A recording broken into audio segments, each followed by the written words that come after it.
देश के 75 वर्षों के भ्रष्टाचार में भूपेश बघेल जी का एक ऐसा उदाहरण आया है कि जिसने एक नहीं अनेक भ्रष्टाचार किए हैं। उनकी सरकार में गोठान घोटाला, कोयला घोटाला, शराब घोटाला, पेपर लीक घोटाला और अब महादेव ऐप घोटाला, घोटाले पे घोटाला।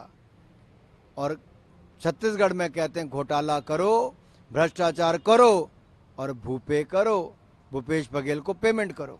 तो श्रीमान भूपेश बघेल जी ने 508 करोड़ रुपये महादेव ऐप वाले से लिया ताकि उनके पुलिस वाले उनको थोड़ा थोड़ा तंग करते रहें, उनको टाइट करते रहें और भूपेश बघेल जी की जेब भरते रहें और भूपेश बघेल जी उस पैसे से कांग्रेस हाईकमान की जेब भरते रहें। अब ये सवाल खड़ा होता है, जो गंभीर आरोप है, बघेल जी ने क्यों इसको बंद नहीं कराया आपको? क्या इनके पुलिस वाले ये नहीं कर सकते थे? क्या इन्होंने एक बार भी प्रेस वार्ता करके कहा कि इस ऐप को बंद करना चाहिए? क्या एक बार भी पिछले 4 सालों में भूपेश बघेल जी ने एक पत्र भी लिखा इसको बंद करने के लिए? ये साफ दिखाता था पूरे के पूरी तरह से ये ऐप को चलाने वालों के साथ सट्टे से पैसा कमा रहे थे और सट्टे का पैसा सत्ता में आने के लिए उपयोग करने में लगे थे। अब जब पोल खुल गई है तो पसीना आता है बघेल जी को। टाइम देखते हैं, सवालों का जवाब नहीं देते, मीडिया को कहते हैं अरे कितना सवाल पूछोगे, कितना भागोगे बघेल जी सवालों से।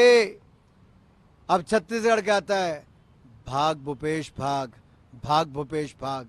जितना भी भागोगे जनता भगाएगी, फिर जांच एजेंसियां भगाएंगी, लेकिन भ्रष्टाचार की पकड़ के लाएंगी।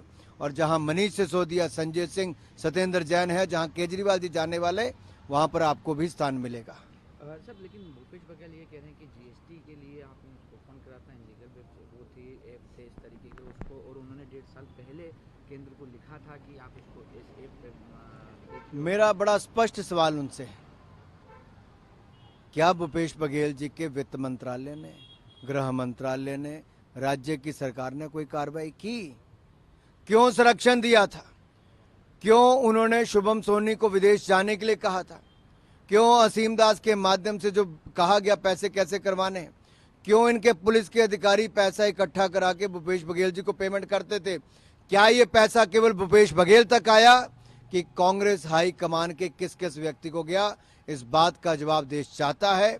छत्तीसगढ़ को लूट कर खोखला करने वाले, एक नहीं अनेक स्कैम करने वाले भूपेश बघेल से जनता पूछती है कितना खाया है, कितना और खाने की इच्छा रखते हो? अब जवाब दो, भागो मत। पहले कहते थे भूपे करो, अब कहते हैं भाग भूपे भाग।